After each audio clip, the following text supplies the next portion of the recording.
Chapter 19. The New Scriptures as written by Sananda, Jesus. Posted on October 12, 2013 at 8:30 p.m. It is an exciting time, is it not? All of you who are reading this as it is published in October 2013 are waiting for the global revaluation of currencies, which will provide a leveling effect on the world economy and will lift those countries that have been considered third world nations out of their second class status. Many are not aware of the changes happening behind the scenes. It seems as if the planet goes on limping along, suffering at the hands of the rich and powerful overlords who have enslaved so many, instigate devastating wars, and reap the benefits in increasing wealth and power. This is only the most superficial view, the one you will see on the media.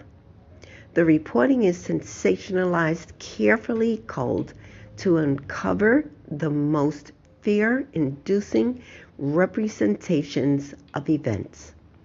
Fear-mongering is a favorite sport on this planet. It feeds the adrenaline junkies, as they have been called, and fills the coffers of the pharmaceutical companies, the entertainment industry, and the gun manufacturers. I have stated that I am here to teach a message of love, compassion, truthfulness, and light. These are the opposite of fear. When you fill your consciousness, your body, and your mind with love and light, there is no room for the lower vibrational feelings of anxiety, depression, and despair. They cannot exist in the same universe. And you, dear ones, are a universe. Each of you contains the stardust and rainbows, sunshine, and heartbeat of your Creator, just as I do. We are created to be expansive, generous, and kind. Think of a baby's reaction to laughter. The baby will begin to laugh, wiggle, shriek with pleasure, responding with their whole body to the sheer joy. Children are not the only ones who are capable of great sharing and great joy. We each have a funny bone. We each rise in our vibration as the laughter rises within us. It is indeed good medicine, as the Native Americans used to say. Every child in every culture on the planet is capable of good and wonderful things. Each one of you begin with hope and in faith. No lifetime is wasted. No soul is without value. Your birthright is to grow in wisdom and spiritual power with each experience, and to rise at the end of lifetime, to return to Creator, to be welcomed home with love and compassion, regardless of the accomplishments or crimes, successes, or so-called failures. In God's eyes, there are no failures, only opportunities to advance on your path, for every lifetime is followed by an extensive review, an in-depth exploration of all the twists and turns of your path. No stumble is condemned, but only illuminated. No transgression is punished.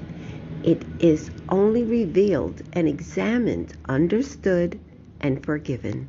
So, you see, this life is a laboratory experiment of your own making, to be later dissected for complete understanding. The only goal is to increase in your capacity for kindness, forgiveness, and inner light.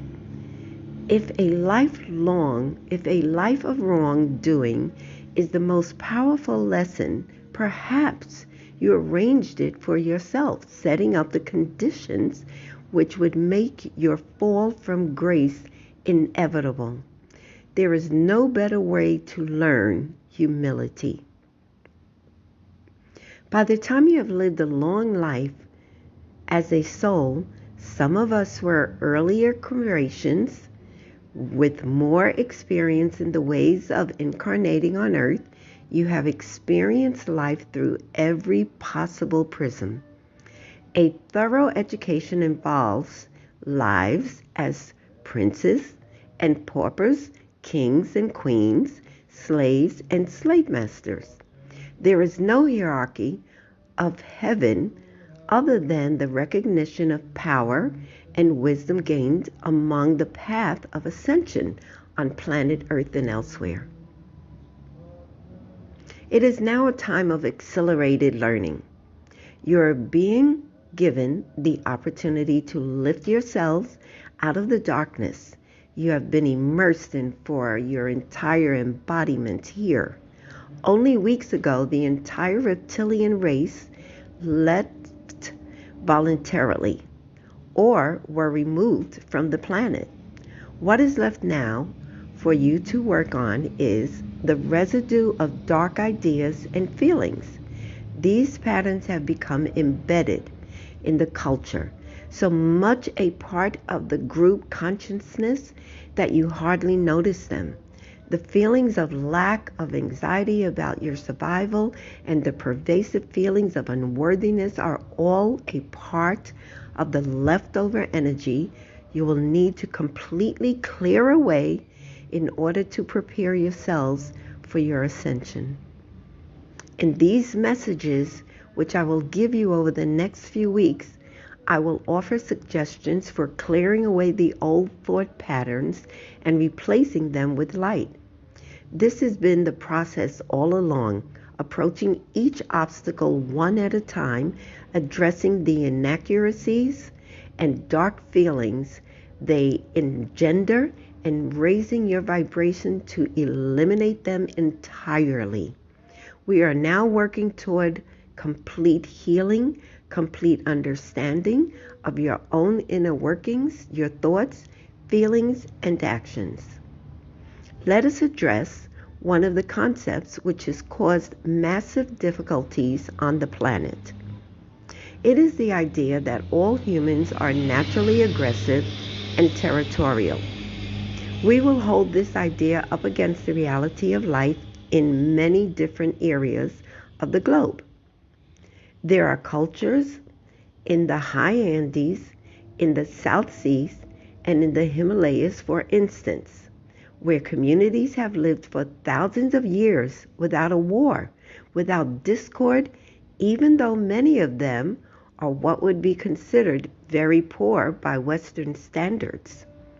These are ancient cultures based in the principles of generosity, mutual respect, and the knowledge that when resources are scarce, everyone benefits by sharing.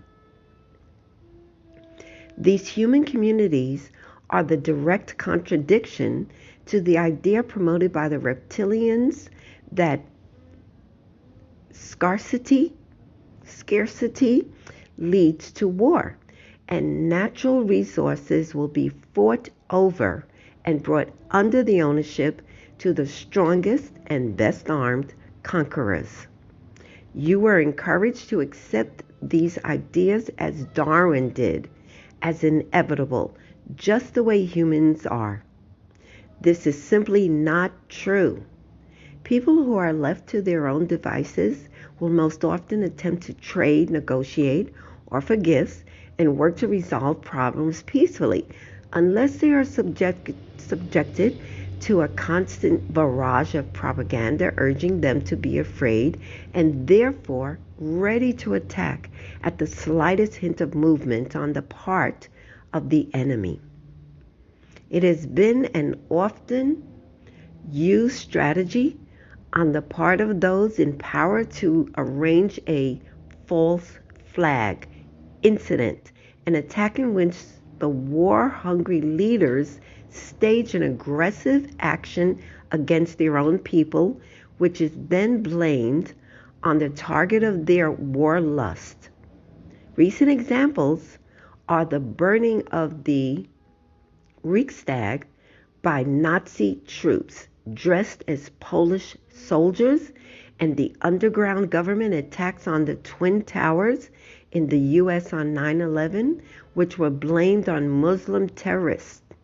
In both these cases, world domination via war against the supposed aggressor, not self-defense or survival, was the goal. Since war or banking, and preferably both, are the two most profitable activities on the planet, one only needed to become a weapons manufacturer or banker to become fabulously wealthy once the principle of survival of the fittest became a self-fulfilling prophecy. It seeped into the language and into the value system of all the Western cultures. The idea that might makes right has pervaded the nervous system and psyche of the planet, creating an acceptance for bullying and selfishness that was unprecedented in former times.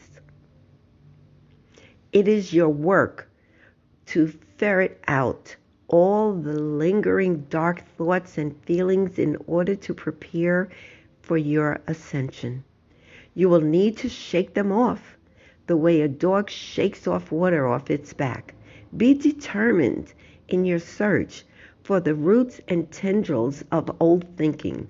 Remain connected with your hearts at all times. Test every idea, every tradition, every popular notion, every opinion or judgment against the feeling of pure love and light.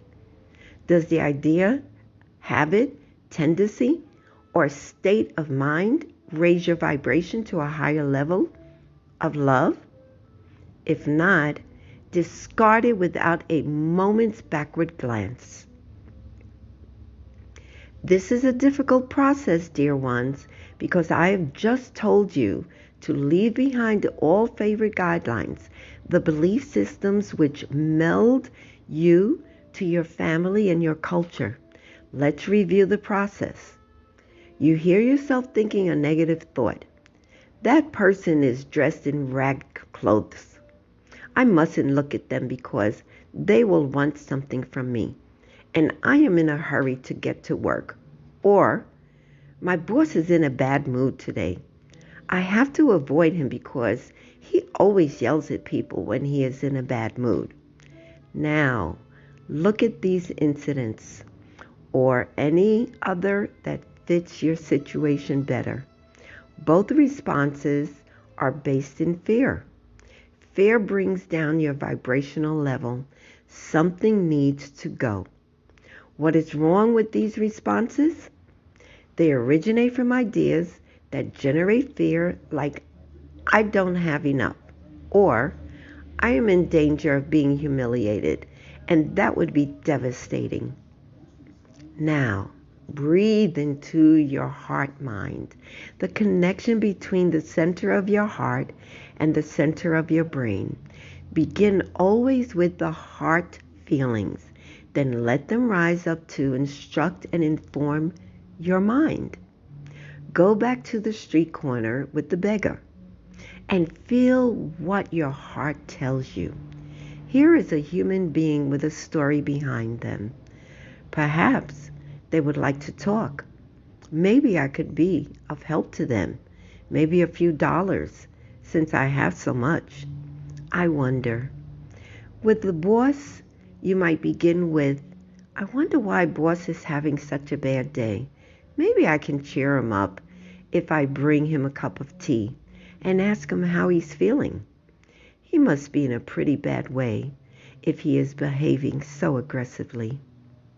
You see, when you remove thoughts about lack and ignore ego self-worth issues, the difficult moments in life become opportunities to bring a ray of light and hope to another who is in a difficult position financially or emotionally. The dark training has taught you to mind your own business, avoid people who are in pain, or to blame the sufferer for a lack of ambition or laziness. We have taught you here that each one chooses his path for the purpose of evolving as a soul. This is not a case of laziness, just the opposite. The bum on the street may have had a past life as a wealthy king and wishes to experience the lot of one who has nothing.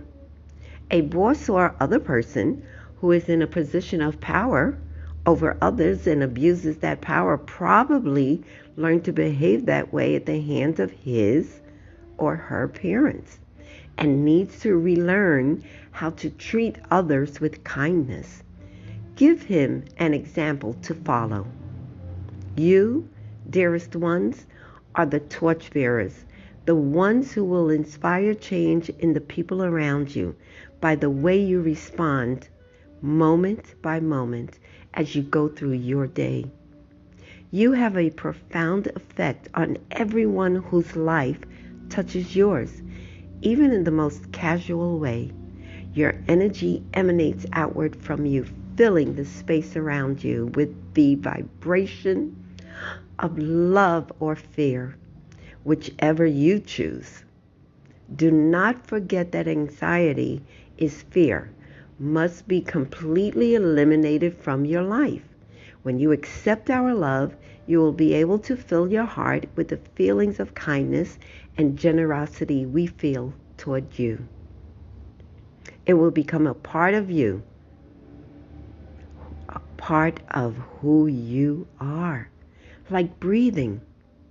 In that state of love, there is no fear, for you know God's love and protection, and you are able to understand that all experiences, no matter how difficult they may feel in the moment, are for our greater good. Even my own experience of condemnation and crucifixion were a source of growth and expansion on my own soul path. Yes, I knew when to choose to come to earth to teach God's word, that I would face a traumatic end, but it was worth it. Many of you have chosen to be tested, especially during this last incarnation on the earth plane in three-dimensional reality. Some are in the process of cramming because the time is dwindling until the end of this semester of your most challenging life lessons. You will not have this chance again, dear ones. Do not be in a hurry to leave this last opportunity to grow. Savor every moment, ponder every dilemma, reach for your highest self, and as you absorb these profound lessons in endurance, perseverance, and faith. This time, beloved brothers and sisters, can be your finest hour. It is a time of decisions, of important choices, and above all, it is a time to learn the true meaning of love. Pure love is the natural expression of the heart, which is God's creation and God's home. Live in your heart as you never have before. Dare to be completely, absolutely in love. Let the feelings pour out of you, surrounding you with an aura of kindness, forgiveness, acceptance, and joy. See the love in the trees, in the pigeon on the street, in the fly on the window.